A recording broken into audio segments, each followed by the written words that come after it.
میں آپ سے سوال کرنا چاہتا ہوں کہ ان سب جملوں کو آپ بددعا مانیں گے؟ اگر آپ ان سب جملوں کو بددعا مانتے ہیں تو اس کا مطلب آپ نبی پاک صلی اللہ علیہ وسلم کی رحمت للعالمین کے سلسلے میں شاید متردد ہو چکے ہیں، آپ شکوک و شبہات میں مبتلا ہو چکے ہیں۔ کیا نبی اس لیے آئے تھے کہ وہ لوگوں کو بددعائیں دیں اور اپنے قریبی ساتھیوں کے سلسلے میں اس طرح کے الفاظ نکالیں جس کے اندر سے بددعا کا پہلو یا بددعا کا عنصر اس کے اندر شامل ہو؟ ذرا سوچئے، ذرا غور کریے اور خوب اچھی طرح سوچئے اور خوب غور کریے آپ کن چیزوں کو بیان کر رہے ہیں۔ اللہ نہ جانے آپ کو کہاں لے جا رہا ہے، آپ پتہ نہیں کہاں پہنچتے چلے جا رہے ہیں۔ آگے چلیے۔ السلام علیکم ورحمۃ اللہ وبرکاتہ۔ یہ وہ دور ہے جب مجھے خوب اچھی طرح یہ بات میرے ذہن کے اندر بیٹھی تھی کہ حضرت مولانا رابع حسنی ندوی صاحب رحمۃ اللہ علیہ نے جب سلمان حسینی ندوی صاحب کے ایک بیان پر اعتراض کرتے ہوئے امیر معاویہ رضی اللہ عنہ کی فضیلت میں اللہم اجعلہ ہادیا مہدیا یہ حدیث کوٹ کر کے لکھ کر ان کے پاس بھیجی تھی، تو مولانا سلمان حسینی ندوی نے اپنے خاص انداز میں اس پیپر کے اوپر باقاعدہ لکھ کر یہ بات بھیجی تھی کہ امیر معاویہ کے فضائل میں کوئی حدیث ثابت نہیں ہے اور آپ کا یہ میدان نہیں ہے، اس لیے آپ اس میں کلام نہ کریں۔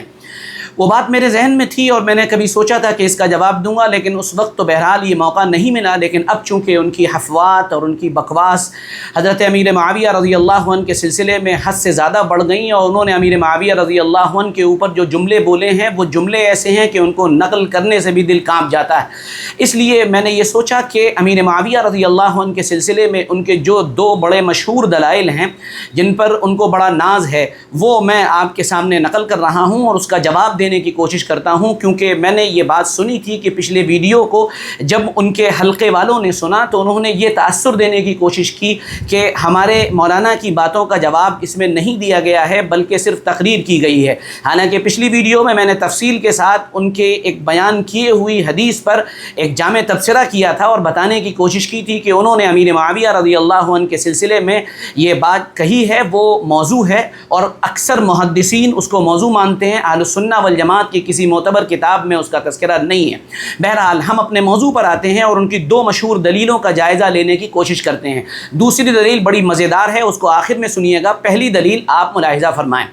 مولانا سلمان صاحب اپنے بیانوں میں اس بات کا اکثر و بیشتر ذکر کرتے ہیں کہ امیر معاویہ کے فضائل تو ثابت نہیں ہیں، البتہ لا اشبع اللہ بطنا یہ ان کے بارے میں ثابت ہے، اور یہ باور کرانے کی کوشش کرتے ہیں کہ جناب رسول اللہ صلی اللہ علیہ وسلم نے یہ جو بات ارشاد فرمائی ہے یہ امیر معاویہ رضی اللہ عنہ کے سلسلے میں بددعا ہے، اور جب یہ بددعا ہے تو گویا کہ امیر معاویہ رضی اللہ عنہ باقاعدہ ایک ایسے آدمی ٹھہرے جن کو حضور پاک صلی اللہ علیہ وسلم نے بددعا دی اور پھر زندگی بھر وہ کھانے پینے کے شوقین رہے اور ان کا پیٹ کبھی نہیں بھرا، گویا کہ کھانا پینا ان کا ذوق بن گیا تھا اور وہ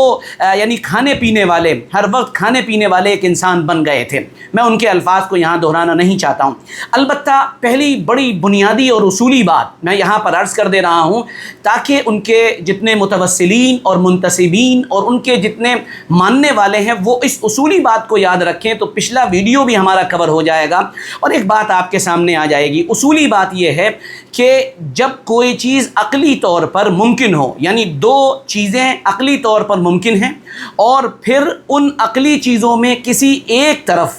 نص آ کر یہ ثابت کر دیتی ہے کہ یہ چیز زیادہ صحیح ہے یا نص اس کے لیے ترجیح کا سبب بن جاتی ہے، تو پھر نص جس کو راجح قرار دیتی ہے اس کو ہمیں مان لینا چاہیے بلکہ اس پر ایمان لانا چاہیے۔ امیر معاویہ رضی اللہ عنہ انسان ہیں، ان سے غلطیاں بھی ہو سکتی ہیں، ان سے کوتاہیاں بھی ہو سکتی ہیں، اور امیر معاویہ رضی اللہ عنہ نے اچھے کام کیے ہیں، یہ بات بھی اپنی جگہ ثابت ہے۔ اب یہ دونوں باتیں اپنی جگہ موجود ہیں، لیکن قرآن پاک اس سلسلے میں نص ہے اور اس نے آ کر باقاعدہ امیر معاویہ رضی اللہ عنہ اور دیگر تمام صحابہ کے سلسلے میں بنیادی طور پر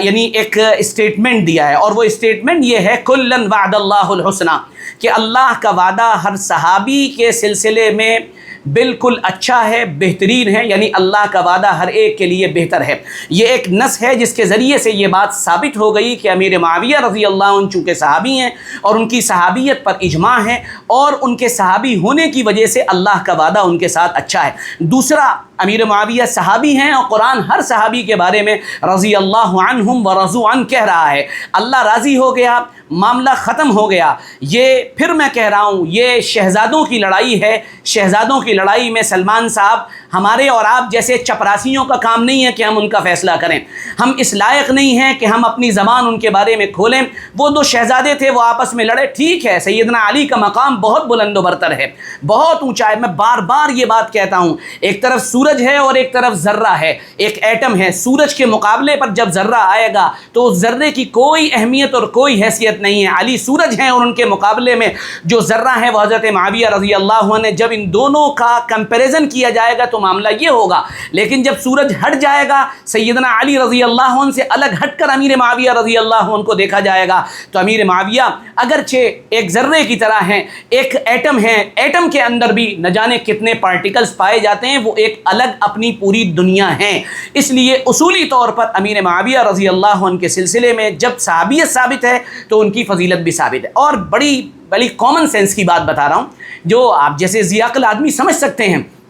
وہ بڑی بنیادی سی بات یہ ہے کہ نہ جانے کتنے انبیاء علیہم السلام ہیں، نہ جانے کتنے صحابہ ایسے ہیں جن کے بارے میں کوئی نص نہیں ہے، جن کو شاید کوئی جانتا بھی نہ ہو، لیکن وہ سب رضی اللہ عنہ ہیں اور وہ سب انبیاء علیہم السلام ہیں۔ ان کی فضیلت کے لیے ان کا صحابی اور نبی ہونا کافی ہے، اس کے آگے مزید کسی فضیلت کی ضرورت ان کو نہیں ہے، اور خاص کر آپ کی تائید اور تصویب اور آپ کی تقلید کے وہ محتاج نہیں ہیں، وہ اس سے بہت اوپر ہیں۔ اب چلیے رخ کرتے ہیں جس کو سلمان صاحب نے یہ باور کرانے کی کوشش کی کہ یہ بد دعا ہے، لا عجب اللہ بطنا۔ اب میں ذرا اس کا تھوڑا سا جائزہ لیتا ہوں۔ اگر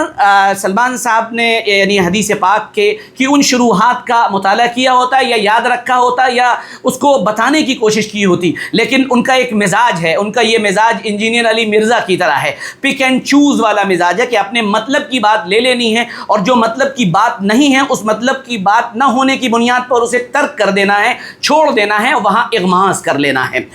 جہاں یہ محشی لکھ رہے ہیں کہ اللہ کے نبی صلی اللہ علیہ وسلم نے اس طرح کے الفاظ ایک جگہ نہیں کئی طرح کے صحابہ اور صحابیات کے بارے میں بولیں، میں اس کی مثالیں آپ کے سامنے پیش کر رہا ہوں۔ یہ عربی زبان کا اسلوب ہے اور سلمان صاحب شاید اس اسلوب سے ہم سے زیادہ واقف ہوں، کیونکہ بہرحال وہ عربیت کے ماہر ہیں اور ان کی عربیت میں تقریریں گویا کہ عالم عرب میں اور ہندوستان کے اندر پسند کی جاتی تھی۔ اب ذرا غور کریے، اللہ کے نبی صلی اللہ علیہ وسلم نے اس طرح کے الفاظ کتنے صحابہ اور صحابیات کے بارے میں فرمائے۔ میں ایک چھوٹی سی فہرست پیش کر رہا ہوں۔ حضور پاک صلی اللہ علیہ وسلم نے ابو ہریرہ کے بارے میں فرمایا، تریبت یداک، تیرے ہاتھ خاک آلود ہو جائیں۔ دوسرا حضرت معاذ رضی اللہ عنہ کے بارے میں فرمایا، تیری ماں تجھے روئے۔ اسی طرح حضرت ایک صحابیہ ہیں، ان کے بارے میں فرمایا، قطع اللہ یدک، اللہ تیرا ہاتھ کاٹ دے۔ ایک بچی کے بارے میں فرمایا، تیری عمر بڑی نہ ہو۔ اپنی بیوی کے بارے میں، اپنی زوجہ مطہرہ کے بارے میں جناب رسول اللہ صلی اللہ علیہ وسلم ارشاد فرما رہے، اقرا حلقہ،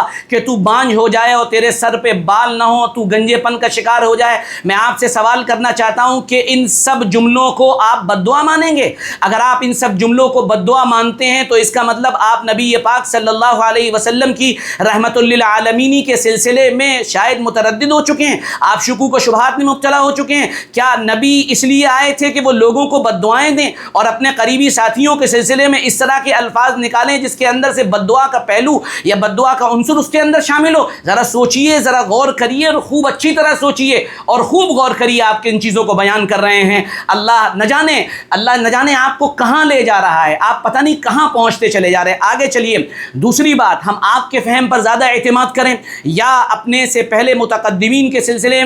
میں جو علماء ہیں ان پر زیادہ اعتماد کریں؟ البدایہ والنہایہ کے اندر ابن کثیر رحمۃ اللہ علیہ نے صفحہ نمبر 128 جلد نمبر 8 کے اندر باقاعدہ صراحت کی ہے کہ یہ حدیث حضرت امیر معاویہ رضی اللہ عنہ کے فضائل کے اندر شامل ہو سکتی ہے۔ آپ ان سے جا کر پوچھئے کہ انہوں نے کیوں کہا، ہمارے لیے اتنا کافی ہے کہ انہوں نے کہہ دیا۔ اور وہ متقدمین میں ہیں، شیخ الاسلام ابن تیمیہ کے مایہ ناز شاگرد ہیں، ان کی تفسیر اور ان کی تاریخ بہت حد تک معتبر پر مانی جاتی ہے، اس لیے ہم ان پر اعتماد کرتے ہیں، کیونکہ جناب رسول اللہ صلی اللہ علیہ وسلم کا فرمان ہے الاعتماد راس مالی، اعتماد میرا کیپٹل ہے، اعتماد میرا راس المال ہے۔ یعنی اگر میرا اعتماد میرے بڑوں پر سے، میرے بزرگوں پر سے، اکابرین پر سے اور ائمہ مجتہدین پر سے، تابعین و تبع تابعین اور صحابہ پر سے اٹھ گیا تو شاید میرے ایمان کے لالے پڑ جائیں۔ چلیے آگے چلتے ہیں۔ تیسری بات بہت غور کرنے کی بات ہے کہ امام مسلم رحمۃ اللہ علیہ آپ بہت زور دے کر کہتے ہیں کہ اس حدیث کو امام مسلم رحمۃ اللہ علیہ نے کوٹ کیا ہے اور بد دعا کے طور پر گویا کہ آپ اس کو پیش کرتے ہیں۔ امام مسلم رحمۃ اللہ علیہ کیا اشارہ فرما رہے ہیں؟ بڑا باریک اشارہ ہے، دقیق اشارہ ہے۔ آپ جیسے لوگوں کو تو اس کی سمجھ پہلے مرحلے میں یا اول وہلے کے اندر ہو جانی چاہیے۔ امام مسلم رحمۃ اللہ علیہ یہ حدیث جہاں پر لائے ہیں، اس حدیث کے ضمن میں امام مسلم رحمۃ اللہ علیہ کے محشی نے جو باتیں لکھی وہ میں نے اوپر عرض کر دی، اس کے نیچے جو حدیث لائے ہیں وہ جناب رسول اللہ صلی اللہ علیہ وسلم کا فرمان نقل کیا ہے کہ آپ فرما رہے ہیں کہ اے اللہ، میں ایک انسان ہوں اور انسان ہونے کے ناطے اگر میں نے کسی کے ساتھ برا کیا، غلط کیا، یا اسے میں نے اگر بد دعا دی یا اس کو میں نے ایذا پہنچائی تو اے اللہ ان تمام چیزوں کو اس کے لیے مغفرت کا ذریعہ بنا دیے، او کما قال صلی اللہ علیہ وسلم۔ ہم مان لیتے ہیں، ہم الزامی جواب کے طور پہ آپ سے کہتے ہیں کہ آپ یہ بات جو فرما رہے ہیں کہ حضرت معاویہ رضی اللہ عنہ کے سلسلے میں یہ بد دعا ہے تو ہم مان لیتے ہیں، لیکن بد دعا بھی دعا بن جا رہی ہے۔ امام مسلم کے اس حدیث کو نقل کرنے کے بعد ذرا سوچئے، ذرا غور کریے کہ آپ کدھر چلتے چلے جا رہے ہیں۔ اب آخر میں اس کا جائزہ اس سے زیادہ لینے کی ضرورت نہیں، آخر میں سلمان حسینی صاحب کی دوسری دلیل دے رہا ہوں، اور وہ دوسری دلیل بڑی انٹرسٹنگ ہے اور بڑی مزیدار ہے۔ وہ سلمان حسینی صاحب کی دوسری دلیل یہ ہے کہ جو بات میں بیان کروں وہ صحیح ہے،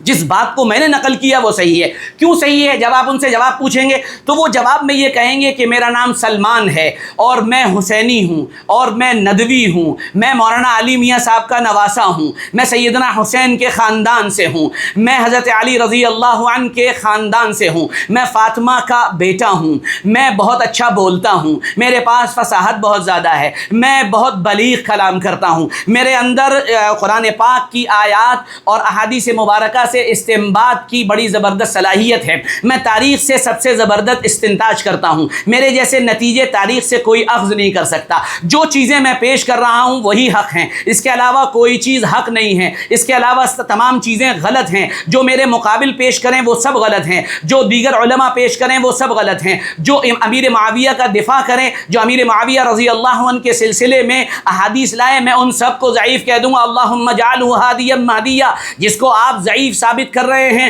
اور جس کو آپ یہ کہتے ہیں کہ یہ حدیث ثابت نہیں ہے، محدثین نے مل کر اس کو حسن درجے تک پہنچایا ہے۔ اور میرا بڑا بنیادی سوال یہ ہے کہ آپ امیر معاویہ رضی اللہ عنہ کے سلسلے میں جتنی بھی احادیث نقل کریں گے ان کی برائی کے سلسلے میں آپ ایک بھی ثابت نہیں کر سکتے ہیں، اور اگر آپ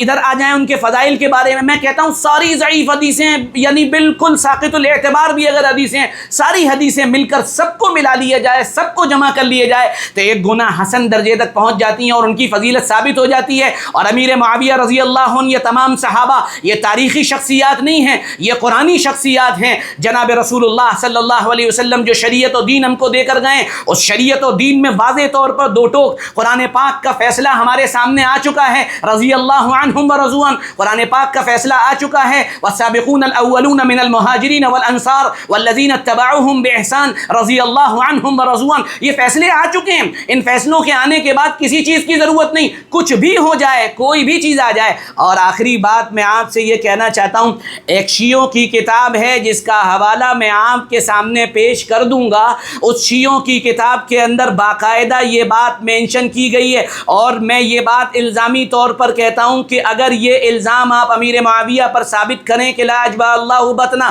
اگر آپ یہ ثابت کرتے ہیں کہ امیر معاویہ بہت کھاتے تھے یا پیٹو قسم کے انسان تھے، تو پھر ایک بات یاد رکھیے گا، آپ تو شیعوں سے، بلکہ شیعہ ذاکرین سے، شیعوں کے واعظوں سے، شیعوں کے دریدہ دہنی کرنے والے ذلیل و کمین و خبیث قسم کے مکار اور ایک طرح کے دجل و فریب سے ڈھکے اور چھپے لوگوں سے بھی آگے جا چکے ہیں، کیونکہ وہ بھی کسی چیز کا پاس و لحاظ کرتے ہیں۔ میں اس لیے یہ بات آپ کے سامنے نقل کر رہا ہوں کہ ان کی کتابوں میں سیدنا علی کرم اللہ وجہ، جن کو وہ اپنا امام، اپنا پیشوا، اپنا بڑا، اپنا رہبر، اپنا رہنما، اپنا مرشد، اپنا پیر، اپنا سب سے بڑا اور اپنے لیے گویا کے مولا مانتے ہیں ان کے بارے میں یہ بات منقول ہے کہ جناب نبی کریم صلی اللہ علیہ وسلم نے سیدنا علی رضی اللہ عنہ کے بارے میں فرمایا تھا کہ تم بہت زیادہ اکول ہو، بہت زیادہ کھانے والے ہو۔ اگر آپ یہ کہیں گے تو ناسبی کھڑا ہوگا اور کھڑے ہو کر یہ کہے گا کہ تمہاری کتابوں کے اندر یہ لکھا ہوا ہے، آپ کیا دفاع کریں گے؟ آپ سیدنا امیر معاویہ رضی اللہ عنہ اور حضرت علی ابن ابی طالب رضی اللہ عنہ، ان دونوں کا مناقشہ اور مقابلہ جو کرتے ہیں، ان دونوں میں مناقشہ اور مقابلہ نہیں ہے، ایک سورج ہے اور ایک ذرہ ہے، بالکل کوئی مقابلہ نہیں، دونوں کے فضائل اور مناقب میں زمین اور آسمان کا فرق ہے، لیکن جب آپ یہ مقابلہ کرنے بیٹھتے ہیں تو آپ بہت آگے نکل جاتے ہیں اور اس کے نتیجے میں ناسبیوں کو بہت کچھ کہنے کا موقع مل جاتا ہے۔ میں ویڈیو کے آخر میں پھر ایک بات دہرانا چاہوں گا، پھر ایک بات یہ کہنا چاہوں گا، میں تمام ناسبیوں سے بھی یہ کہنا چاہوں گا جو ناسبیت کے اندر ڈوبے ہوئے ہیں اور ناسبیت جن کے اندر گھر کر چکی ہے اور جو چوری چھپے ناسبی ہیں، جو اپنے چولے اپنے بدل کر کمنٹ کرتے ہیں اور الگ الگ طرح سے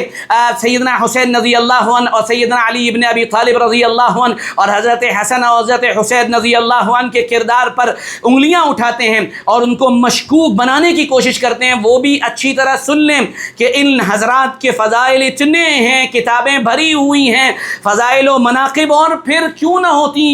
یہ بیٹے ہیں سیدنا علی کے، ان کی رگوں میں فاطمہ کا خون ہے اور فاطمہ کے اندر جناب نبی کریم صلی اللہ علیہ وسلم کا خون ہے، ان کا مقابلہ کسی سے نہیں ہو سکتا ہے، یہ بالکل الگ ہے۔ میں پھر آپ سے یہ کہوں گا کہ اللہ نے آپ کو بہت صلاحیت دی ہے، اللہ نے آپ کو بہت صلاحیت دی ہے، خدا را باز آ جائیے اپنی ان تمام چیزوں سے اور رجوع کریے اور لوٹیے۔ آپ نے کس چیز کو اپنی زندگی کا مقصد بنا لیا ہے؟ آپ نہیں لوٹیں گے، لوگ پتہ نہیں کیا کیا کہیں گے۔ ہم نے جتنی بھی باتیں کہی ہیں تو وہ صرف اسی لیے کہی ہیں کہ جس کو ہم اپنے شعر کے ساتھ کہہ کر بات پوری کرتے ہیں، نہ تم الزام یوں دیتے، نہ ہم فریاد یوں کرتے، نہ کھلتے راز سربستہ، نہ یوں رسوائیاں ہوتی۔ اللہ ہم سب کو صحیح سمجھ عطا فرمائے اور دین کا صحیح فہم عطا فرمائے۔ جزاکم اللہ۔ السلام علیکم ورحمۃ اللہ وبرکاتہ۔